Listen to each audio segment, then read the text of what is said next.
ಜೊತೆಗೆ ನಮ್ಮ ಶ್ರೇಯಸ್, ಮಾಧ್ಯಮದ ಮಿತ್ರರು. ಈ ಸಂದರ್ಭದಲ್ಲಿ ತಂದೆ ಮತ್ತು ಮಗ ಇಬ್ಬರಿಗೂ ಶುಭಾಶಯ ಹೇಳುವಂಥ ಸೌಭಾಗ್ಯ ನಮ್ಮದು.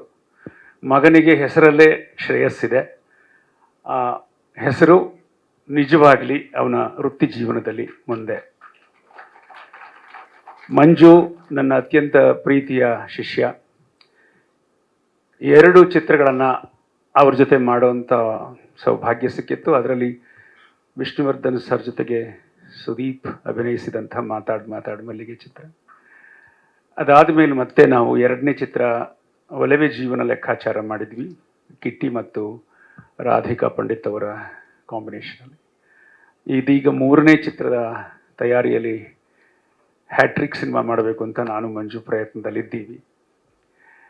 ಈ ಸಂದರ್ಭದಲ್ಲಿ ಮಂಜುಗೆ ಶುಭಾಶಯಗಳನ್ನ ಹೇಳ್ತಾ, ಶ್ರೇಯಸ್ಗೂ ಶುಭಾಶಯಗಳನ್ನ ಹೇಳ್ತಾ, ಕನ್ನಡ ಚಿತ್ರರಂಗದಲ್ಲಿ ಈಗ ಪ್ರೇಕ್ಷಕರನ್ನು ಚಿತ್ರಮಂದಿರಕ್ಕೆ ಕರೆಯುವಂತಹ ಬಹುದೊಡ್ಡ ಜವಾಬ್ದಾರಿ ಇದೆ. ಆದರೆ ಹೇಗಾದರೂ ಪ್ರೇಕ್ಷಕರನ್ನು ಕರಿತೀವಿ ಅಂತಕ್ಕಂಥ ಹಠ ಕೂಡ ಸರಿಯಲ್ಲ.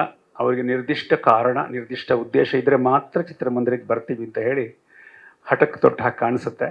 ಇದರ ಮಧ್ಯೆ ಒಳ್ಳೆಯ ಚಿತ್ರಗಳು ಕಳೆದು ಹೋಗಬಾರ್ದು. ನನಗೆ ಪ್ರಕಾಶ್ ಅವರು ಬಹಳ ದಿನಗಳಿಂದ ಗೊತ್ತು. ತುಂಬ ಕ್ರಿಯಾಶೀಲವಾದ ಪ್ರಯೋಗಶೀಲ ನಿರ್ದೇಶಕ, ಬಹುಭಾಷೆಗಳಲ್ಲಿ ಕೆಲಸ ಮಾಡಿರ್ತಕ್ಕಂಥವರು ಪ್ರಕಾಶ್. ಮತ್ತು ನಮ್ಮ ಎಡಿಟರ್ ಸುರೇಶ್ ಅರಸ್ ಇದ್ದಾರೆ.